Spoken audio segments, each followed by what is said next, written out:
বিসমিল্লাহির রহমানির রহিম। আসসালামু আলাইকুম। আল্লাহর রহমতে আশা করি সবাই ভালো আছেন।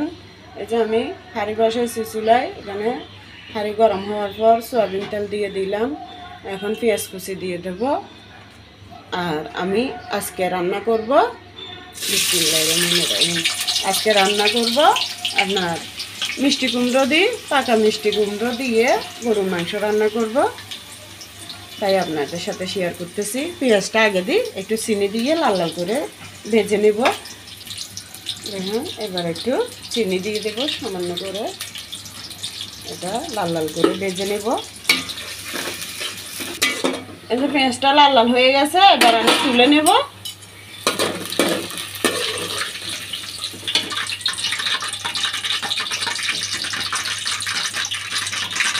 এবার ওই তেলের মধ্যে, পেঁয়াজ ভাজার তেলের মধ্যে 2টা এলাচ, একটা দারুচিনি আর তেজপাতা 3টাকে টুকরো করে দিয়ে দিলাম।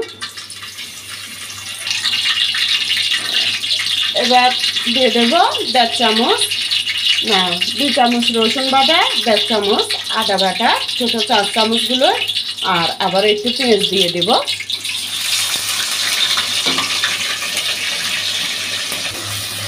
এবারে আদা রসুন পেঁয়াজ এগুলো একটু ভাজা ভাজা হওয়ার পর এই যে মশলাগুলো দিয়ে দেব। হলুদের গুঁড়ি 1/2 চামচ, আর মরিচের গুঁড়ি 1 টেবিল চামচ, বড়গুলোই 1 চামচ, আর এখানে একটু হালকা গরম মশলার গুঁড়ি আছে।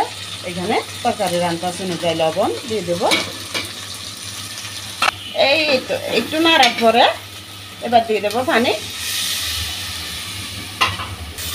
এই যে জিরা ধনিয়া বাটা দিতে ভুলে গেছি, এখন দিয়ে দেব। তরকারির আন্দাজ অনুযায়ী দিলাম। মশলাটা কষানোর পরে এই যে দিয়ে দেব গরুর মাংস আর হাড় শুদ্ধ, এই যে হাড় মাংস সব আছে, এগুলো দিয়ে দেব। চর্বিও আছে, এগুলো দিয়ে দিলাম।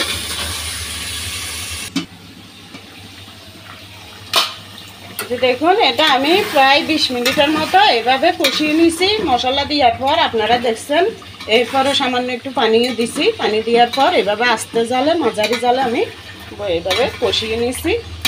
দেখুন, তেমন বেশি পানি দিই নাই। দেখুন, আপনাদেরকে দেখাতে পারি নাই, এই ছোটো এই বাটিটা আমি 1 বাটি আরও একটুখানি করে দিছি। ওটার মধ্যেই, ওই পানিটার মধ্যেই আমি আস্তে জালে আমি এভাবে কষিয়ে নিছি। কষানোর পরে এবার এখানে আমি আরেকটা মশলা দিব। এটা হচ্ছে রাঁধুনি গরুর মাংসের মশলা, এই যে দিয়ে দেব। এখানে আমি 2 চামচের মতোই দিলাম। এই যে দেখুন, এই রাঁধুনি রেডিমিক্স গরুর মাংসের মশলা, এটাই দিছি আমি।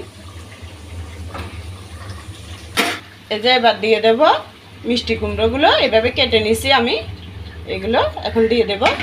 এগুলো দেওয়ার পর আমি এভাবে আরও 15 মিনিট কষিয়ে নেব ভালো করে।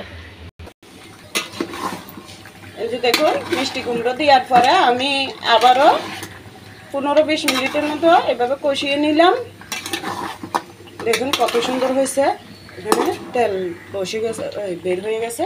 আমি কিন্তু এটা মিষ্টি কুমড়ো দেওয়ার পর আবারও সামান্য একটু পানি দিয়ে দিয়েছি, কারণ মশলাগুলো পুড়ে যাচ্ছিল, তাই একটু সামান্য, বেশি না। এই ছোটো বাটি যেটা দেখাচ্ছি, কালো প্লাস্টিকের বাটি, ওটা দিয়েই আমি 1 বাটি আন্দাজ দিছি আবারও। কারণ আমার মেয়েটা গোসল করতে ঢুকে গেছিলো, আমি তো করতে পারি না ভিডিও, মেয়েটাই করে, তাই আপনাদেরকে দেখাতে পারি না, মুখে বলে দিলাম। এভাবে এটা এখন কষানো হয়ে গেছে। এখন আমি এখানে আবার গরম পানি দিয়ে দেবো। দেখুন, এই সাইডে গরম পানি বসায় রাখছি, ভাতের পানি এখান থেকে এই তরকারির মধ্যে দিয়ে দেবো। এই যে এবার দিয়ে দেবো গরম পানি।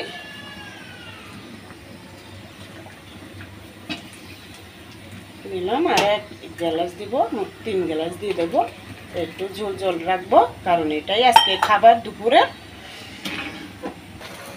এবার দিয়ে দেবো কয়টা কাঁচামরিচ, এরপর দিয়ে দেবো পেঁয়াজ বেরেস্তা করে রাখছি যে চিনি দিয়ে, ওটা এই যে দিয়ে দেবো, সবই দিয়ে দিই।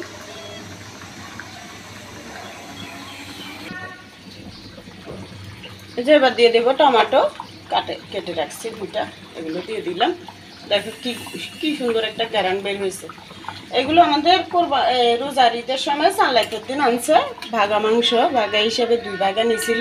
মাংসগুলো দেখি অনেক ভালো পড়ছে, মনে হয় এটা জানি না, এটা একবারে গরুর আপনার নলা রান্না করলে যে ধরনের গ্যারান ওই ধরনের গ্যারান বের হয়েছে, খুবই ভালো লাগতেছে গ্যারানটা। তো আমার রান্নাগুলো যদি ভালো লাগে আপনারা ওইভাবে করে দেখবেন। আমি প্রত্যেক দিনের রান্না প্রত্যেক দিন করে ছাড়ি, মাঝে মধ্যে ভিডিও রান্না করা ভিডিও না থাকলে আমি রাতের 8টা বাজুক 7টা বাজুক তখন রান্নার পর ছাড়ি। মাঝে মধ্যে আমার রান্না ছাড়তে দেরি হয়ে যায়, তাই আমাকে ক্ষমার দৃষ্টিতে দেখবেন আমার রান্নাগুলো, কারণ আমি অনেক কষ্ট করে রান্নাগুলো করার পর তারপর ছাড়ি। মাঝে মধ্যে দেরি হলে আমাকে ক্ষমা করে দেবেন। আমার রান্নাগুলো আপনাদের যদি ভালো লাগে লাইক সাবস্ক্রাইব করে পাশে থাকবেন। সবাই ভালো থাকবেন, আল্লাহ হাফেজ, আসসালামু আলাইকুম। এই যে লবণ টবণ সব ঠিকঠাক আছে, আমি এভাবে নামাই ফেলবো, আর ঝুল কমাবো না, কারণ আমাদের 5-6 জনে খাওয়া লাগবে।